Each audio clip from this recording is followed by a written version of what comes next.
When you choose to accept responsibility for your life and happiness, that means you're saying that, you know what? Life happens. Yes, things have happened in the past. People have hurt me, or maybe I made certain choices, or maybe people made certain choices that hurt me. But here, where I am at this moment, I choose to move forward.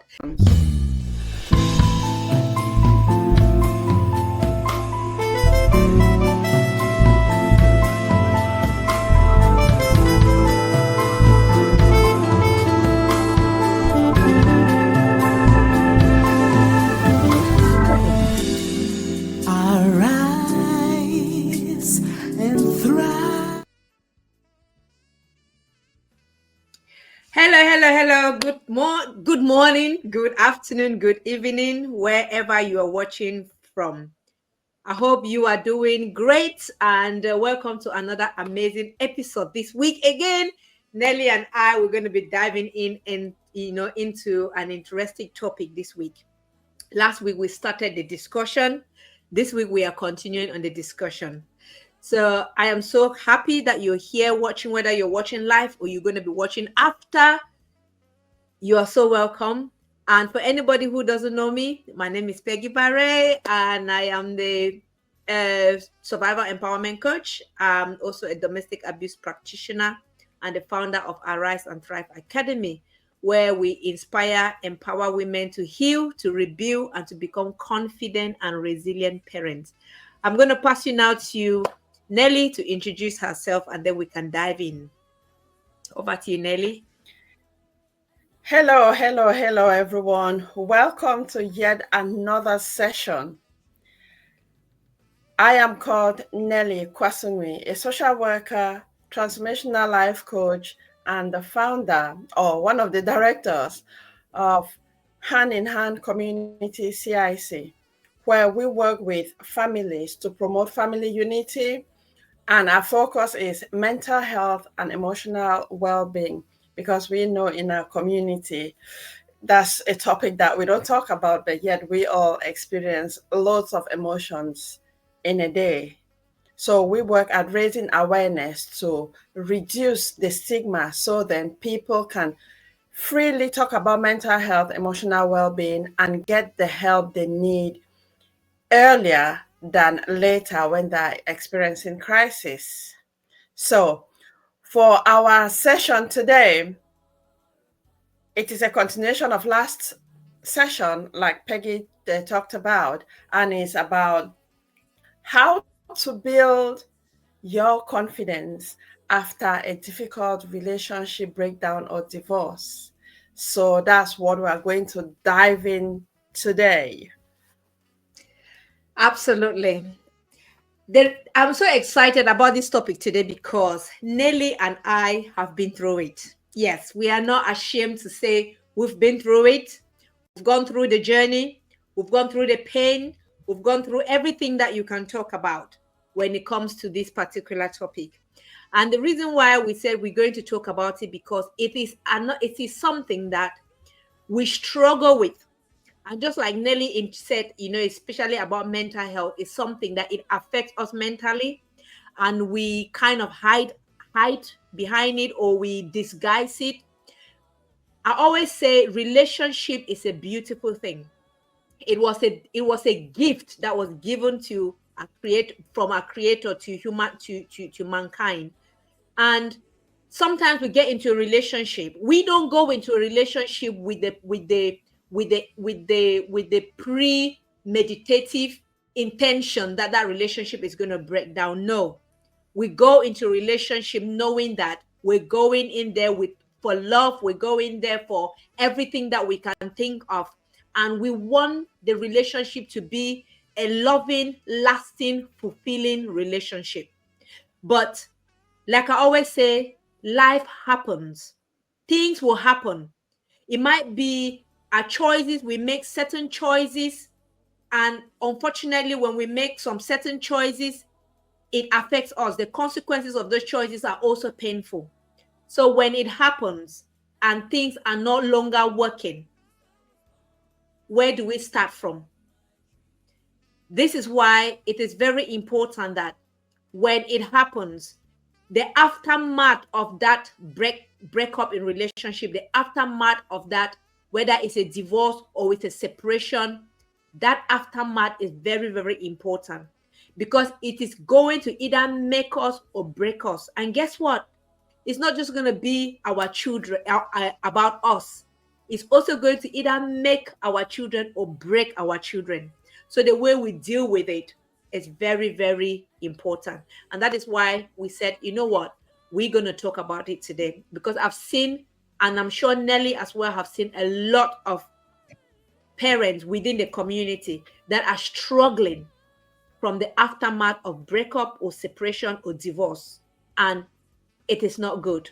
So we need to talk about it. So hopefully you're going to learn some one or two nuggets today from our experience. We're just going to be raw, and so that we know that at least it can help you, to navigate that journey. So yeah, Nelly, I don't know whether I wanted to add a little bit And on that before we start. yeah, I think not only adults will benefit from some of this session today, because we know our children, they have their own kind of relationships. And let's not forget about the emotional impact and psychological as well that our children go through. So if us as the adults don't develop the better strategy to deal with our breakups, it affects our children as well. And it is worse because our children have their own, especially, let me talk about teenagers. Like teenagers, they have their own struggles and challenges that they are trying to deal with. And considering that age, they don't know who they are. They have not yet developed their identity. So if they're in a household where the parent or the adults have gone through a relationship breakup and they are struggling to manage with those emotions, imagine the impact it will be on children.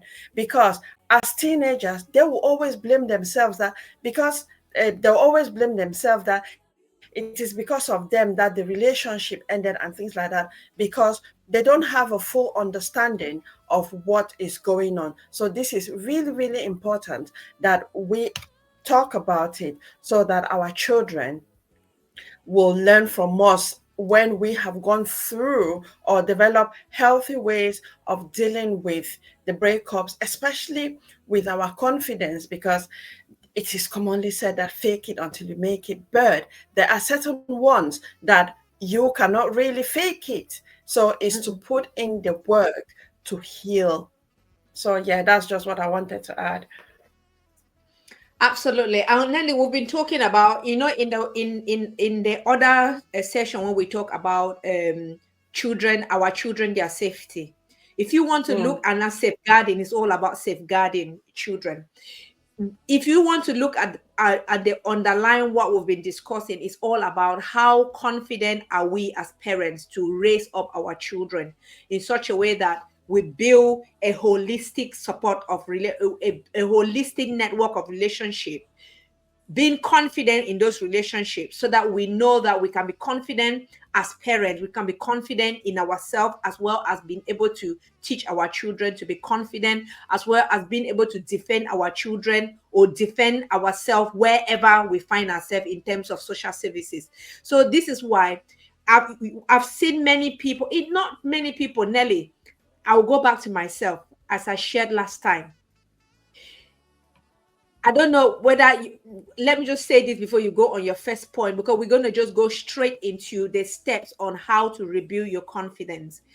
Um, as I write in my book, one of the things that when you come out of that difficult relationship, first of all, you are struggling to first of all go through that acceptance stage, that moment where that relationship have broken down, and then you are still in the denial. You like, oh my God, I cannot believe that a relationship of so and so years, you know, it's gone. You kind of go through that cycle of that denial cycle, and that cycle itself is so torturing. So again, it is that moment where if we don't come to the consciousness, for me it was that consciousness first, where I said, you know what, I had had enough of this, or maybe enough of that thought, and we're going to be talking about it later on. Is that moment of saying, you know what, this is where I find myself. I am not going to tolerate this emotion that I'm going through anymore. And that is where that journey of healing, of rebuilding your self-confidence start. But before me diving into it, Nelly has got some pointers that we're going to be using to talk about Nelly. So Nelly, over to you. What is the first Okay, thank point? you so much for that. So, today the focus is on building or rebuilding confidence. The first point we will talk about is allow space for healing. So, I just want to talk about that because I've seen in so many cases that when there is a relationship breakdown, it is very common to jump into the next relationship, probably in a matter of days, weeks, without really learning the lessons from the previous relationship. So then what happens is you get into that relationship, is really nice initially, but before you know it, within a few weeks or few days, it goes sour. You don't want to see the person that you felt that you were so much in love with. And you start reflecting and relating to the previous relationship. Why is that? And it's very, very common. So the reason is you haven't given yourself the space to heal Mhm, and to learn from the mistakes. Because whether you like it or not, in every relationship, you have a contributory factor. yeah. For instance, if, say, you are being abused, it's because you allowed yourself to be abused. So that is a part you played in it. Because if Mhm, from the first moment you notice a red flag, you could have given yourself that distance to say, you know what, I have noticed this red flag. But how many times do we keep giving excuses for the other person's red flag? We'll give it for years and years and years. So mhm, red flags are always there from the very beginning. But I know Peggy talked about denial, but it was in a different aspects, but a different aspect, but it's related to this point because we see the red flags and we are like, no, I'm sure they will change, time will heal, we are still to know each other and things like that. So to take a different stand when you break up from a relationship, give yourself space to heal because those mhm, emotions that you are experiencing are still raw. And in addition to that, there are some three aspects that really hold people down.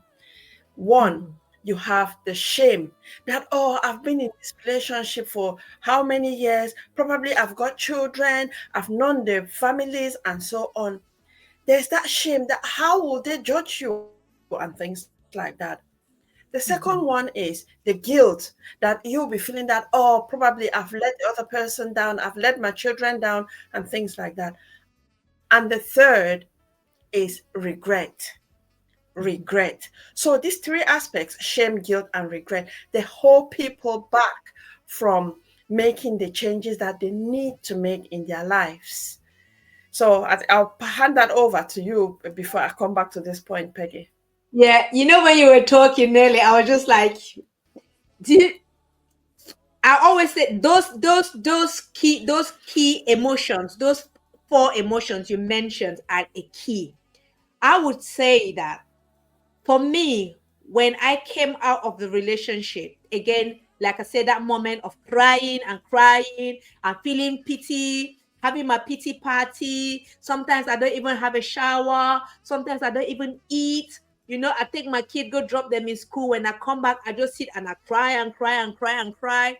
And then going through the emotion of maybe trying to, you're struggling to even explain yourself. People are calling and asking. So that emotion is like a torturing period, like a period of torture that you go through.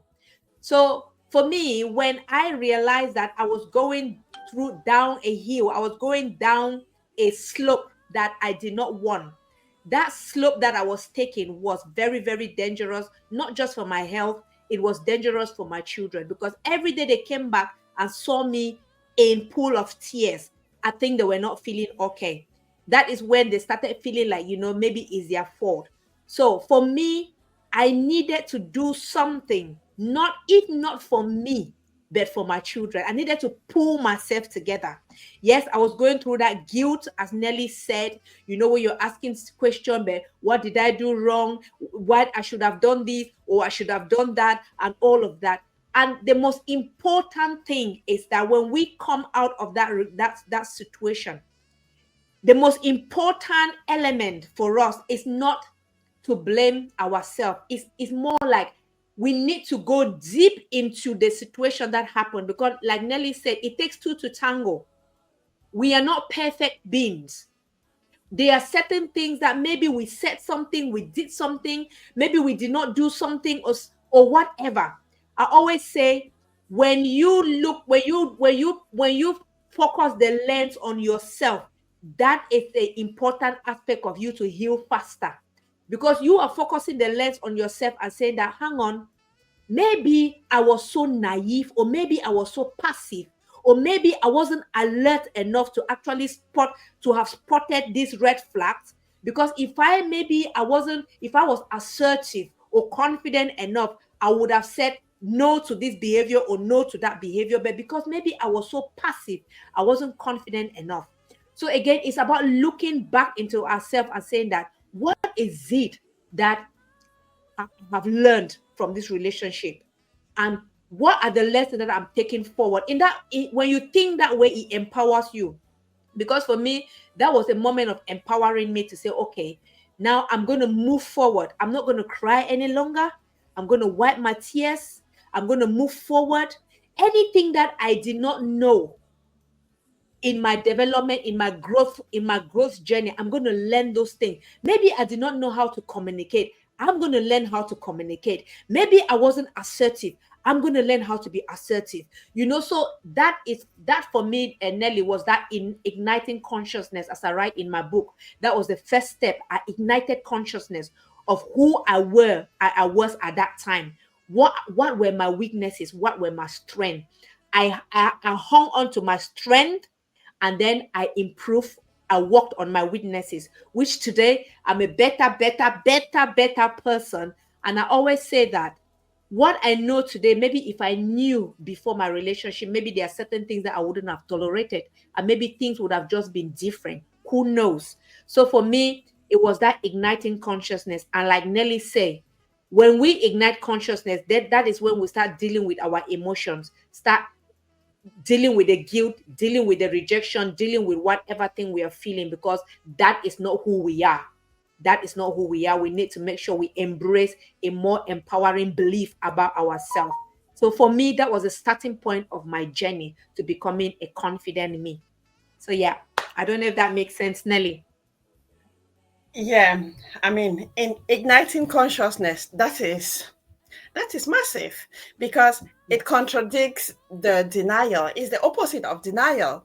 So yeah, it takes a lot of courage for you to come to acceptance, yeah. to identify that, and to ignite consciousness, because without that, you are not going to make any changes.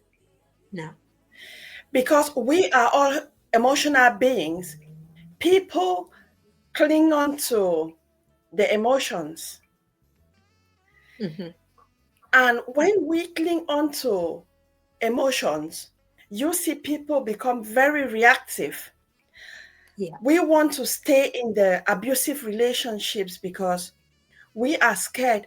Oh, my friends will say that. Oh, my family will say that. Oh, I'll no longer be called married and things like that. So those are the emotional attachments that we Mhm. hang ourselves onto. But when you look at statistics, people, one of the couples have lost their lives because they want to be in certain relationships, unfortunately. Though Mhm. in our community, the Afro-Caribbean community, those of us who have left our marriages, it's not like we were happy to leave the marriages, but it was because of the experiences that we had, which we realized that it will disrupt our development and our children, and we've left. It's not that we like to leave, but when we know that things are at stake, our lives are at stake, it's better to forego that relationship. Because if you stay in the relationship and your life is ended because of the relationship, who benefits? Who loses? If you are killed in a relationship, which we've seen so many cases, your Mm. children will suffer. You have a family, your immediate family will suffer as well. So those are the Mm. things you need to take into consideration and take time Yeah. to gain that consciousness that Yeah. there is a better you. You can do Yeah. things better. I Yeah. think we have a comment on the screen from Emmeline, which I think, do you want to read that or you want me to read it, Yeah, Peggy? so Emmeline said, and that what she said is so, so crucial. She said, what is most important, we need to unlearn what we learn about a woman's role. And I can put my hands up to say, yes, that is so true. Because he said, a woman, we need to unlearn what we learn about a woman's role in a relationship. We are taught to endure to be termed good women. And that is so true. We go into, and one thing that I always say, Nelly, and I tell my daughter today, one thing I tell my daughter today is like, you know what? Everything that even my own parents did not teach me, I went into relationship with no without a clue of what relationship was all about, or even maybe what marriage was all about, or the little that I knew about women's role in a relationship was more about submissive, and I submissiveness, and I I thought that being submissive is losing your voice, or being submissive is losing your identity, or being submissive is think about all the things that you can think of. So that is what these are some of the beliefs that we come with in a relationship, that we feel that, oh, if I'm submissive, then that means I'm a good wife. Or you're being submissive even to your in-laws, that whatever thing they say, don't respond. Then trample on your feeling, you don't respond. The man or the woman tramples on your feeling, you don't respond. In that way, you're being submissive, and in that way, you're being termed a good wife. Oh, our wife is so good, our wife never complains, our wife is so nice. But beneath all of that accolades and that praises that they're giving you, and you're asking, are you happy? Is it okay? We go back, we are dying in silence, but then outside we're portraying that good woman aspect. So I one of those aspects that, again, talking about that igniting consciousness, Nelly, was the lesson that being submissive does not mean that I do not have a voice. Being submissive does not mean that I cannot be assertive, or I cannot say no or yes when I mean to. Being submissive did not mean that I cannot protest, or I cannot object to people's opinion, or even my in-laws opinion, or whoever's opinion. So I was naive. And so for so many years I kind of gave away my voice. The man was the decision maker, which, again, this is where I tend to, if you call it blame, yes, I focused that lens back onto me and said, I blame myself. I blame myself for actually selling away my voice. There are some certain times that somebody will give you the opportunity to speak up, or give you the opportunity to express yourself. But if we don't have the capability or the confidence to express ourselves, are we going to turn and blame that person? No, we're going to turn and blame ourselves. But I don't blame myself in a negative way. I turn the lens on me to say, you know what? Even if I was not assertive, or I did not know how to be assertive, now I can learn to be confident. Now I can learn to be assertive. Being a submissive woman does not mean I lose my voice. No. So yes, Nelly, sorry. Yes. I'm so passionate about this, because, to I be think, honest with you, yeah, yeah, why I tell people not to blame themselves is because you don't know what you don't know. yes, But then you need to take the responsibility, because when you keep on blaming others without looking within yourself, that's where the Mhm. problem is, because you Yeah. continue to be in denial and be pointing fingers at other people, not yourself, because we attract what we are. So Yeah. if you are an angry person, you attract those who make you even much angrier. So look within, that what have you contributed? And it is Yeah. only at that time, when you ignite that consciousness, Yes. that you are giving yourself permission. You Yeah. are giving yourself permission to change your narrative. And I Yeah. think that takes us nicely to reconnect with your identity. Absolutely. Yes. A massive one. So, like Peggy, you were talking about losing your identity when you were being submissive, because that's what we grew up knowing, that as a woman you need to be submissive, as a man you are the provider, you are the Mhm. head of the house, you make the decisions and things like that. Yeah.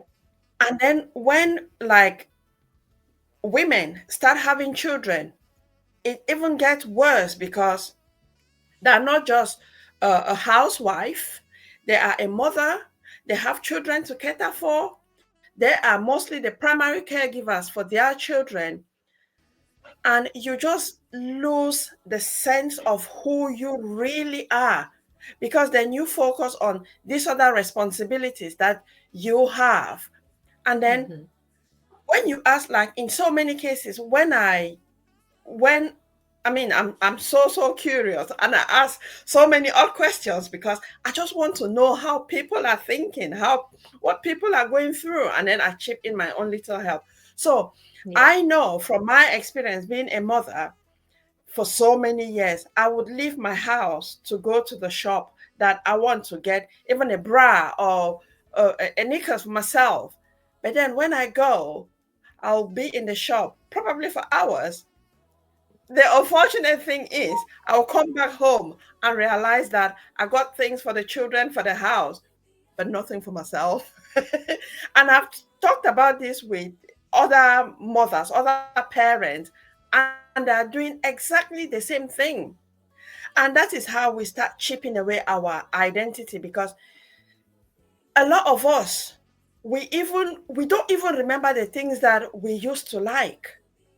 And that is gradually how we are losing our identity. Mhm. So, is to take that step, which is to reconnect with your identity, is to give yourself space. So, it's linked with the first one, to give yourself that space. And just like what Emmeline said, is for us to unlearn what we have learned, because all of these are things that we have learned. And for us to make the change, we need to unlearn them and start from scratch, because we will realize that our parents taught us what they knew, our community influenced us the way they knew. But now we are in a state where what we know, is that serving us? Is that not serving us? Are we just going to be submissive and being manipulated and being hurt because that is what we know? So Yeah.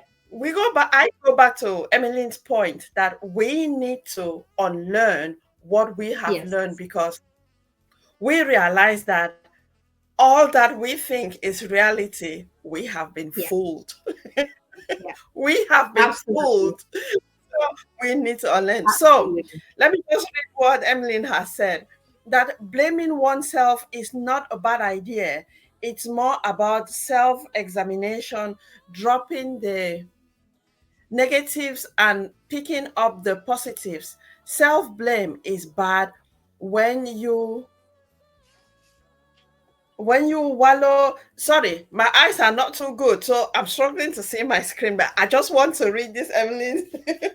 So self-blame is bad when you wallow in that blame for too long. Yes, use that Yes. as a lesson and use it as a way forward. Yes, that's Yeah. exactly what we're talking about. So when you blame yourself, is you taking that responsibility, that to realize that what did you contribute in what Yes. you are experiencing. Because a lot True. of the times we say that that person is to blame and me, I am pure, I did not do anything wrong, which that's denial. So when you blame yourself, take that responsibility and don't go about the problem for such a long Mm. time. Shift Yeah.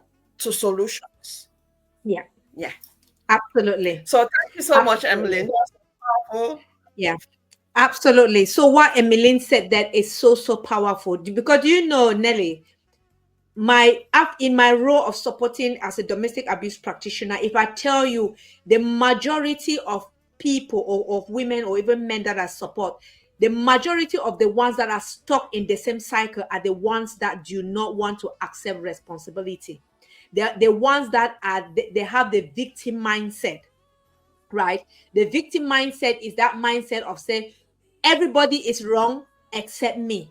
Or we're always pointing finger. You did me this, you did me that, you did me that.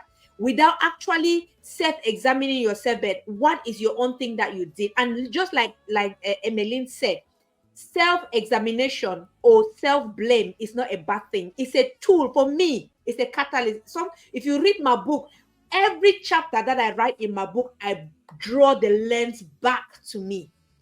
Because for me, when I draw that lens towards me, it's an empowerment. It's a way that I'm empowering myself. So going back to the point where you talk about finding your identity, in my book, I think the first letter, the Yeah. second letter was the I, which is the A, accept responsibility.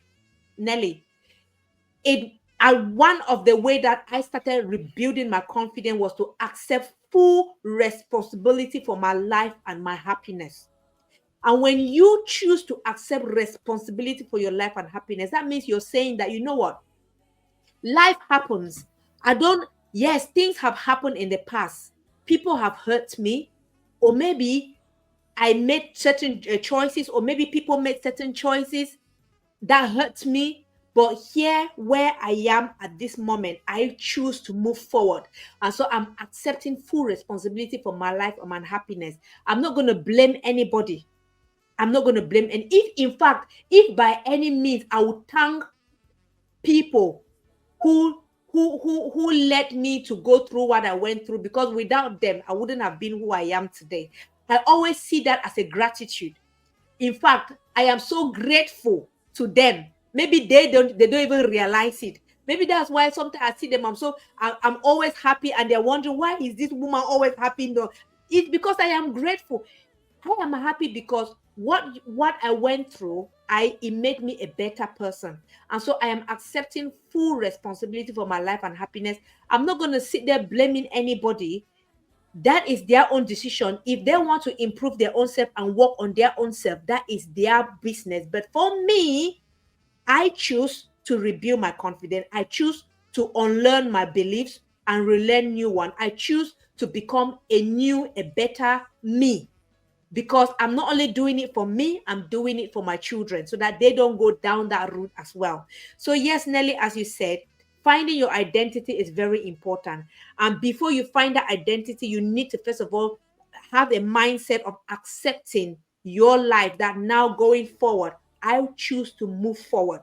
That is where you find, because when you accept when you accept full responsibility of your life and your happiness, that is where you start seeing your value. Just like Nelly said, when you go to the shop, you're not just going to buy for children and buy for your house. You're going to buy for yourself as well, because you want to be happy. You value yourself. You know, there were times in my life, Nelly, that even me sitting without doing anything, I feel guilt. I couldn't sit and just watch TV without feeling guilt. So, but today, because I value myself, I can, even if I sit for the whole day and do nothing, that is that is what I've decided not to. So it's about valuing yourself and valuing your happiness. So that is another way you build confidence. Because when you value Yes. yourself and know your identity, any man that walks into your life, Lily, you're not going there as a bargaining chip. You're not going into that new relationship. What did I? to Nelly. Can you see me? Yeah. Yeah, I can see you. Yeah. Something just happened. I don't know. So you're not going into that relationship as a lesser factor. You're not going into that relationship as a victim. You're not going into that relationship as if you're desperate. No, you're walking into that new relationship with your shoulders high because you know who you are.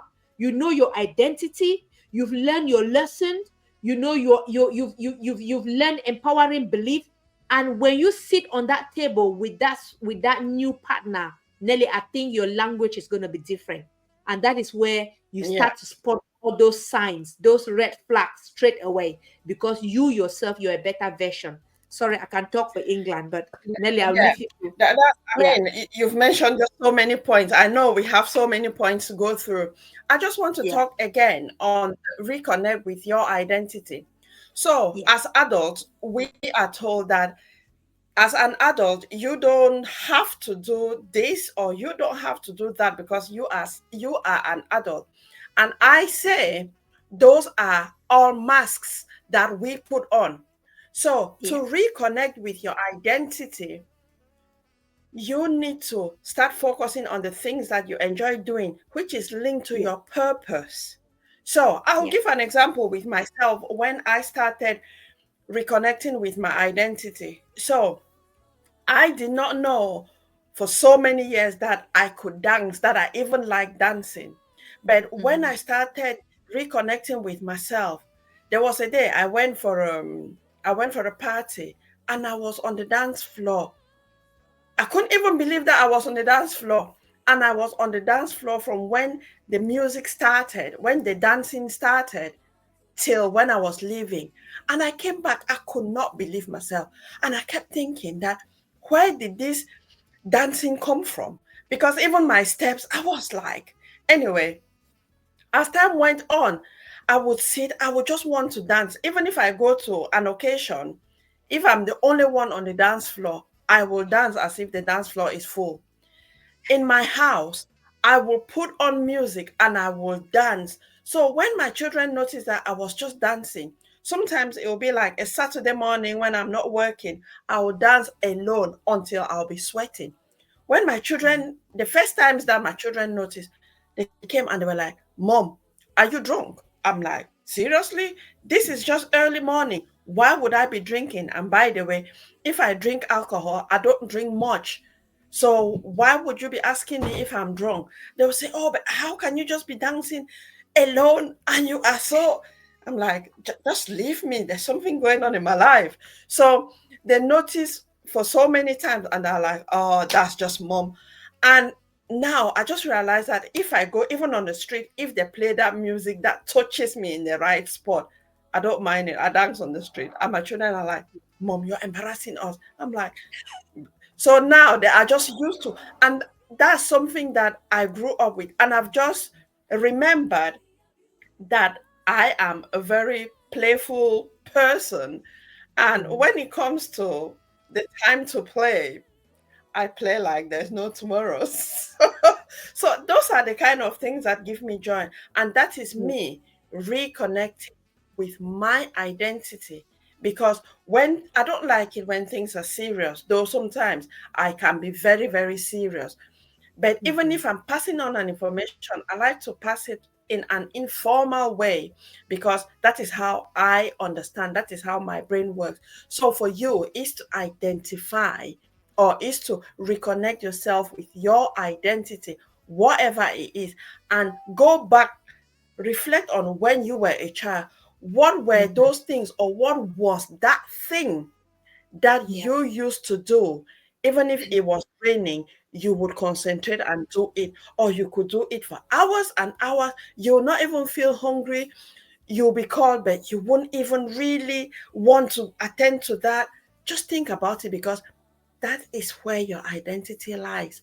That is yeah, linked to your purpose as well. yeah. Absolutely. And Nelly, before we move to the jump to the second point, I'm conscious of time as well. I just want to say that your identity, like Nelly said, is your purpose or who you are, whichever identity that you've identified yourself with. But When you go through a relationship, a challenging relationship, or difficult or abusive relationship, the abuser in that relationship would have created certain identities about you. They would have labeled you with names, called you all kinds of names, horrible names, that throughout the relationship, they say when you call someone, when you tell a lie for so long, that lie begins to turn like truth in the eyes of some people, even in your own self. So that person may have labeled you with all kind of horrible names, and that those names may have started changing your perception of who you are. So when you come out of that relationship, you're still battling. The voices in your head are still calling those names that that person used to call you with. And if they are nasty names, those are the names that sometimes, even when you want to move on, that name is ringing in your head. You're useless. You are this. You are that. You are that. So again, it is very, very important to first of all identify all of those labels, those negative labels that you were given while in that relationship. And you need to understand that those are not your identity. They are not your name. They are not who you are. We need to find, and this is one of the things that we need to find healing, first of all, by rejecting those names, because that is not who we are. Because once you start unlearning those beliefs and start rejecting those names, then it begins to show you the better real who you are in your personality. And just like Nelly said, sometimes when you hook onto your purpose, that is where your light comes on. For me, my purpose was, I did not know that I could write. I did not know that I could speak. I could not know that I could. So when I started reconnected with my purpose, and when I went out there and I spoke to people, and you could see the way they were encouraged. Nelly, for me, all of those names that people used to call me, or they used to call that, those label that they gave me, that is when I started saying, hang on, Peggy, those labels is their labels, it's not my label. So again, it's very, very important that we need to unlearn those labels, detach ourselves from those labels, and embrace who we really are. In that way, it's going to give us that urge to move forward and build that confidence faster. Yeah, thank you for sharing that. And just in addition, because all these things are interconnected, but we Yeah, decided to split them up because though they are interconnected, they are significantly different. So just yeah. moving on to the next point that we've talked about certain aspects is prioritizing self-care and self-compassion.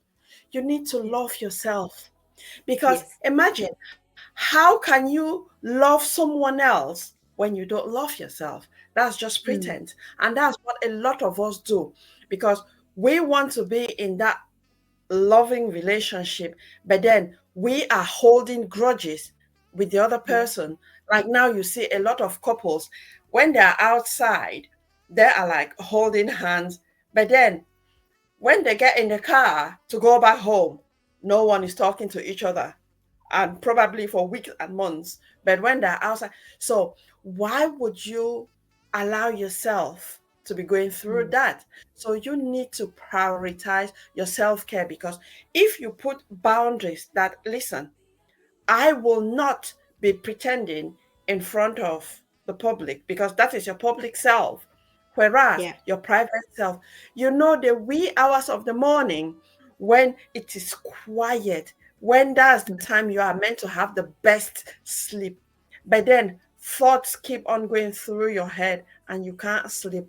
That is when you realize what your true self mhm. is expecting from you. Not the public self, because it's easy to put on a drama, but Yeah. then listen to yourself when you are in that quiet moment by yourself. That is the information that comes from your true self. What do you Mhm, need to do? Because we know what we don't want, but because we want acceptance, approval from other people, we just force ourselves. And that is not self care. So you need to prioritize your self care. Love yourself passionately to mhm. say, if you don't want to be treated this way, then you don't treat other people that same way, because if you can hurt, the other person can hurt as well. So if there is any negative around it, then put a stop. Don't do it to yourself or to other people. That's all part of self-care and compassion. There are just so many different things that you can do. Absolutely. And being your self-care also need is also about not just the physical care, it's about the emotional care. What are the thoughts that you think of you? The way you talk to yourself, the thoughts that you're thinking about you. That is a way of giving yourself self-care, because if you think yourself as on the negative side, then you're not taking care of yourself, right? So this is the moment where you say, you know what, it's okay to feel sad, but I'm not going to feel sad like this the whole day. Yes, it's good to express emotion. It's good to even make mistake. There's sometimes that you can even laugh at your own self. There are many times that Nelly, I laugh. I'll do something that I'll tell something, I'll call myself and say, you stupid girl. But then I laugh about myself, and then you move on. So it's about self-care, it's about your thought, your emotions, every part of you before the physical side, which is also important. So yes, learn to take care of yourself, because that is valuing yourself. And when you start taking care of yourself, you're teaching your children about self-care as well. Your children start to see, what it means to take care of their self as well. So this is very, very important. So yeah, Nelly, Yeah. next So point. I run emotional well-being workshops, and what I say, just linking to the point you've mentioned, Peggy, is about self-talk. So Yes. one of the strategies that I give to people is start monitoring the words that come out from your mouth, whether you Yes. are addressing yourself or others, because it's a reflection of your state of mind. So Yeah. just speaking on Peggy, what she said, that I'm stupid, it depends on the context of the stupidity, because Yes. sometimes it might be a laughable stupidity, and sometimes it could be real stupidity, the negative side of it. So Mhm. similar to Peggy, sometimes I'm just like, oh no, what is up with you? Because sometimes I just laugh at myself, because Yes. there are things that I do, because sometimes I just act without even thinking, and then at such moments I'm like, oh, I've made another mistake. And I just laugh over it, and I say, you know what, my life is full of mistakes, but the good thing is I learn from those mistakes and do things a different way, so then I don't need to do those same mistakes. So Yeah. in achieving that, we'll move to the next point, which is setting small empowering goals. A lot of the times we think that building confidence or making that change means that we just need to take a massive step at once. No, that will lead you to failure. For you to Mm. achieve confidence, or to it starts with, for you to achieve confidence or to take action, is to start with small simple steps. For instance, Yeah. if you are that kind of a person who sits in the house with your blinds closed because probably you are depressed and things like that, start by getting up in the morning and opening your blind. That is a Mm. small step that some other people it means nothing, but to you it's Yeah. massive, because you have woken up, you've opened your blind, probably go down, go and make a cup of tea, have a bath or a shower and things like that. Take small steps at a time, and when you Mm. take those small steps, remember to praise yourself that I've done it. What I say to participants who attend my workshop is give a pat on your back and say, Yeah. I've done it, or I did it. Mm. Because you need to praise yourself. If you do something expecting others to praise you, I'm sorry, you'll be disappointed. So praise yourself. And if some other person wants to praise you, that's just a bonus, because you know you've already praised yourself. Absolutely. That is so powerful, Nelly. I remember the first day that when my relationship broke down, and of course, me and the kids were moved to a new town where, of course, I had to start life from scratch. If you know what that means, really start life from scratch. The too few weeks, the few weeks, like say 6 or 8 weeks, I tell you, it was tough. It was tough because, like I said, the emotion I was going through, the emotions I was going through, all the everything that was happening and all of that, and I was just crying and crying and crying. Just as you're talking about setting goals, after I had and ignite my consciousness, and I decided, the first thing that I did was that every day I said to myself that up to today I still have that in my book. They said my little green book. I bought a little green book that every day I will set one goal, one thing that I will do that day.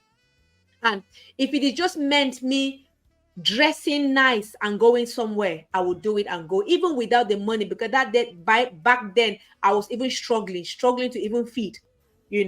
But then I said to myself that when I drop my kid in school, I will just go somewhere, whether maybe just go to a shop or just go window shopping, but I will make sure that I dress well, I wash myself, I put on a little makeup, I put my lipstick on. At least I'll intentionally say, you know what, I'm going to put a smile on my face that day. I'm going to go out, walk like somebody who is happy, like everything is fine. And like they say, you fake it until you make it, Nelly. That's how I started. And every day when I drop my kid, before I go to drop there in the morning, I've already woken up. I was even doing exercise, even though I was thin. In fact, stress made me to lose so weight, but that was unhealthy weight. So I decided to, I get up in the morning, I started reading and all of that. If I tell you, just by doing those little steps, little goals, every single day, it transformed my life. It transformed my life. And it did not just transform my life, it transformed the life of other women who were also going through that same situation. When I went to workshop, like recovery workshop, the way I will speak, they'll wonder that, why are you talking as if nothing is happening to you? I said, because I have decided to speak this way. So you can see that you put a smile on the face of another person just by putting a smile on your own face. It's not just about you, it's about other people who are also counting on you, and even your children who are counting on you as well. So, yes, Nelly, like you say, it's about building small goals, small step, micro win. And when you achieve one step, come back and pat yourself on the back and even celebrate. If you can drink tea, drink the tea. If you can drink your small wine, if you can afford a wine to drink, drink it. Say well done, because those are accumulated step by step, one step. When you bring it together, it makes that full journey. Yeah. Yeah, that's very powerful. Thank you so much. So the next step that I'll talk about is rebuild your support network. This is Mm, a very, very tricky one because, like in our community, our support network can be very, very damaging. mhm. Because when it comes to aspects of marriage breakdown, people don't want to offer support. They'll prefer you, they'll advise you to just stay in the marriage and things like that. And from my example, when I was struggling, I knew that I was struggling, my children were struggling. I Mhm. went to some, like in a community, there are some people that you respect. I Yeah. went there to ask for help and I felt rejected and I regretted why I even went there. So I knew, or I made my decision that I am all on my own. Mhm. And I went inwards because now I just wanted the courage to do what I knew I wanted to do to save myself and to save my children. So Mhm. when you want to rebuild your support network, be very careful because there are Yeah. some who will push you into the difficulties that you want to come out of. If you don't have a support network, or if you don't trust the people that you have in your support network, Don't push yourself to them, because you will not build that confidence that you want. Mm-hmm. You can associate yourself with like-minded people, like group of people who have gone through similar experiences as you. Seek professional help. They will direct Mm-hmm. you where the other people who have gone through similar experiences, where you can grow. Because in Yeah. actual fact, you grow within yourself and not externally. When you Yeah. grow within yourself, like confidence within yourself, it comes outside and not the other way around. So it's to be very mindful. Build a support network with people that you can trust, people who understand your language, people who understand what you are experiencing, and people who Mhm. can support you to move to the next stage of your life. Yeah. That is so powerful, Nelly. Very, very important because, again, sometimes when we come out of that situation, the temptation sometimes is to fall back on the networks that we had. And if you look at it, majority of those networks would have been the negative ones, the ones that are criticizing, the ones that are blaming you, the ones that are always like they don't see the good out of you. So it is very, very important that it like I've shared in my book, there are times that we think that we have friends until something happens. There were periods in my life when everything was going all right in that relationship. I had a lot of, people that I called friends. When they say, hey, I've already answered. And then you're thinking that when you are in that difficult situation, these are the same people that will step forward and even offer you that supportive hand. But I was so disappointed. I was so disappointed.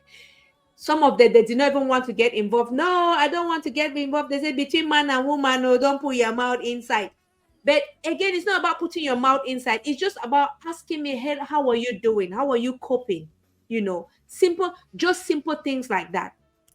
So for me, again, like you say, it's very important to actually scrap, even if it means scrapping your network, scrap that old network and rebuild new ones. And just like Nelly said, it's about reconnecting with like-minded people who understand your pain. For me, I started rebuilding that network when I started attending a recovery workshops. I connected with other women because that is where I noticed that it was not just me. Do you know there are some certain things that happen sometimes you feel that maybe this thing is only happening to me. But when you start associating, with other people, you hear their experiences, you hear what they are saying, you're like, oh my God, that means it's not just me. It's not just me. So that is when you start connecting with like-minded people where you can show true empathy, knowing that you really understand what they're going through and they also understand what you're going through. So don't be ashamed. Yeah. Don't be ashamed to step out there and build new empowering network, because I tell you, that is a strong element to rebuilding your confidence faster. Your cheerleaders, you need to look for cheerleaders, people who will cheerlead you, people who will say, you know what, it is okay. People who will say, you know what, even though you made mistake, you know what, I still love you for who you are. I will still cheerlead you. So you need to find those people in your life. And your network as well. This is why I always say, another thing that I want to point out, Nelly, is that there are some people that are very scared to create new networks, that they focus on their children, they use their children as their network, and they end up how can I put it, they end up choking their children, if you get what I mean. They end up choking their children, because when you create networks, positive networks, you that is where you go to vent out. If you want to say something or discuss anything, how you're feeling, you go to your network, adult network. But if you don't create those network and there is a need for you to express maybe an emotion or an anger or a frustration, and you don't have that network, who are the people you're going to rely on? Your children.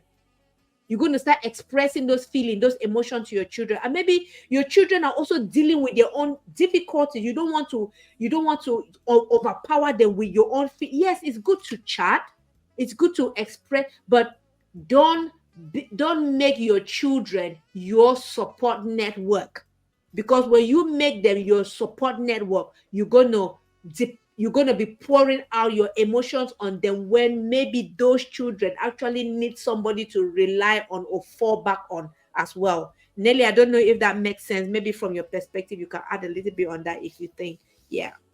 Yeah, I mean, expressing emotions or expressing adult narration to Mhm. children is very, very damaging. And like I said, just at the start, is Yeah. really affecting the children because they don't understand adult issues and they Yeah. are struggling with themselves. So then taking adult issues and explaining to the children, and worst of it, when it's very negative, it's not Yeah. helping the children.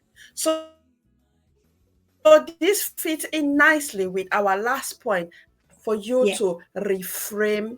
your story. Reframe the story that you have got. And this is in the process for you to rebuild confidence.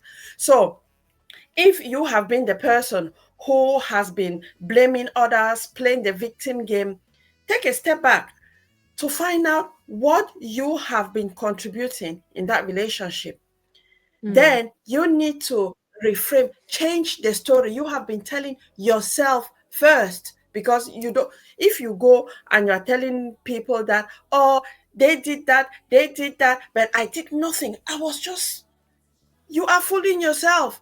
You need Yeah. to reframe that story. If you have been the one playing the victim role, take a step back and ask yourself, why am I playing that role?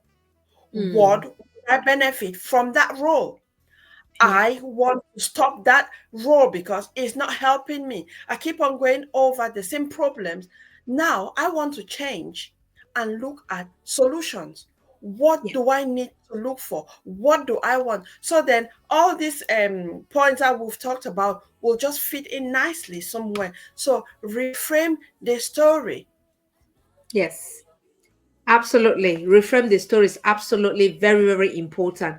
And I always say one thing is that when on your journey of rebuilding confidence, don't be focused on what the other person is saying.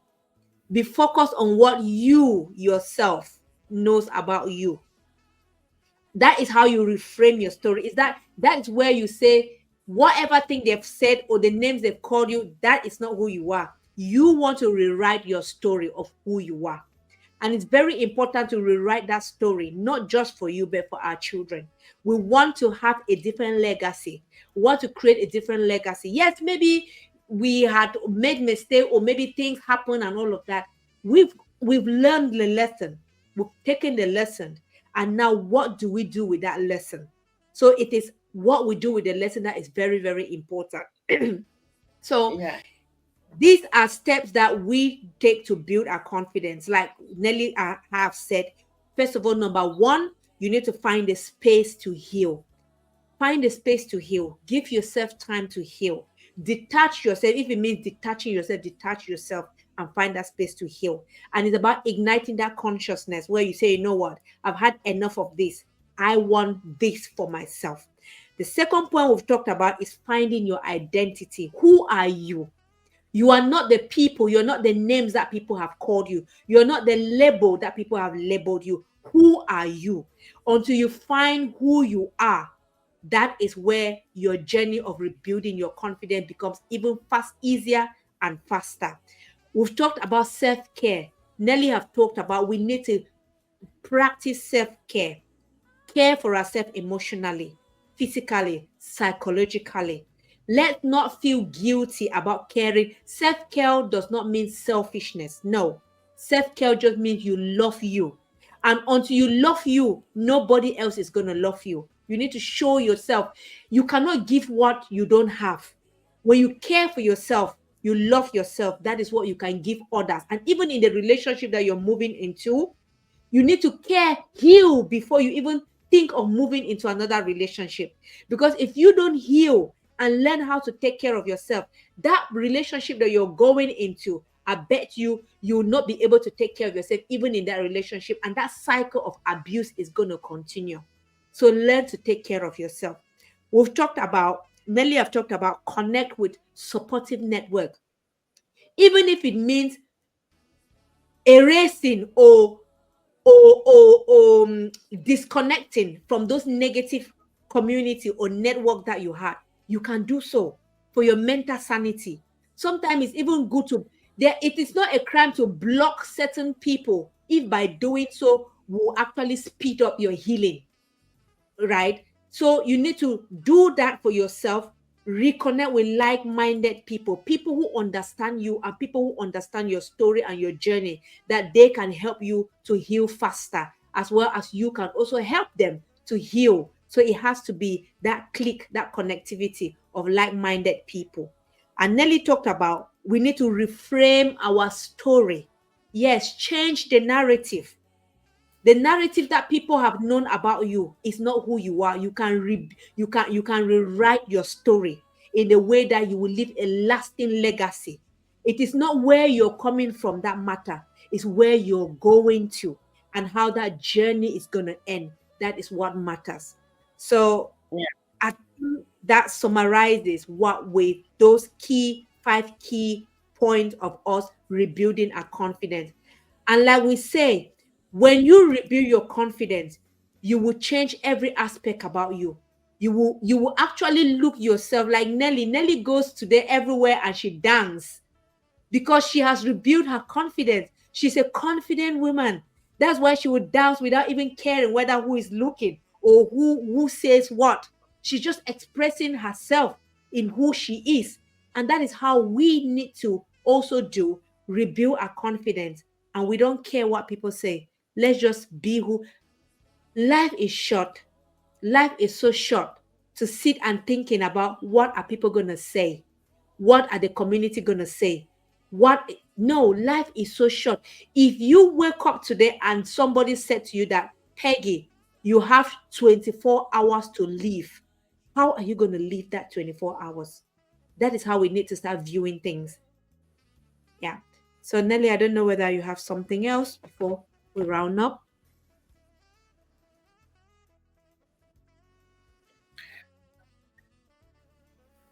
I think we might talk about this in a different session, but I think this session has been really, really good Yes. because we need to raise awareness on certain things. But what I would suggest that we do at the subsequent session is talk Yeah. about emotional detachment, because in my role as a social worker, I have worked on many domestic abuse cases where either the man or the woman would say, you know what, this relationship has ended and that other person has taken my life with them. So it's for us to learn to detach emotionally. Because Yes. when you go through an abusive relationship, it doesn't mean that you will not see that person anymore. Though, Yes. I mean, let me not go into it. So we will talk about that some other time, how to emotionally detach from a relationship. So for That. me, Peggy has rounded that up very nicely. And I just want to thank you all for watching. For those of you who will watch after, please share your comments with us. I'm just so appreciative of Emmeline for her massive contribution that she's made. And if you put any comments, Peggy and myself will read through and also comment if it's something that we will need to comment. But yes, we are here. We don't want to be just the two of us talking and sharing our experiences. We want to learn as well, because some things that we are doing or some of the actions that we are taking, probably if we hear from you, we might make some adjustments, because this life is all about learning and improving and growing. So thank you Yeah. so much and have a nice rest of your Tuesday evening or whatever time it is. Thank you Yeah. so very much and remain blessed. Thank you so much. Thank you, our viewers, for watching. And we will see you again in 2 weeks' time. Nelly has already proposed a wonderful topic, and we're going to be discussing about it. In fact, we're going to be speaking raw from the heart, how we emotionally detached from the relationship. So thank you so much for watching, and we will see you again in 2 weeks' time. We love you. Take care of yourself and keep growing, keep rebuilding your confidence, and keep being a better person. Thank you. Bye bye. Bye. Bye. Bye. Bye. Born for a purpose. I was born for fulfillment. I was born to shine and not to be abused. I was born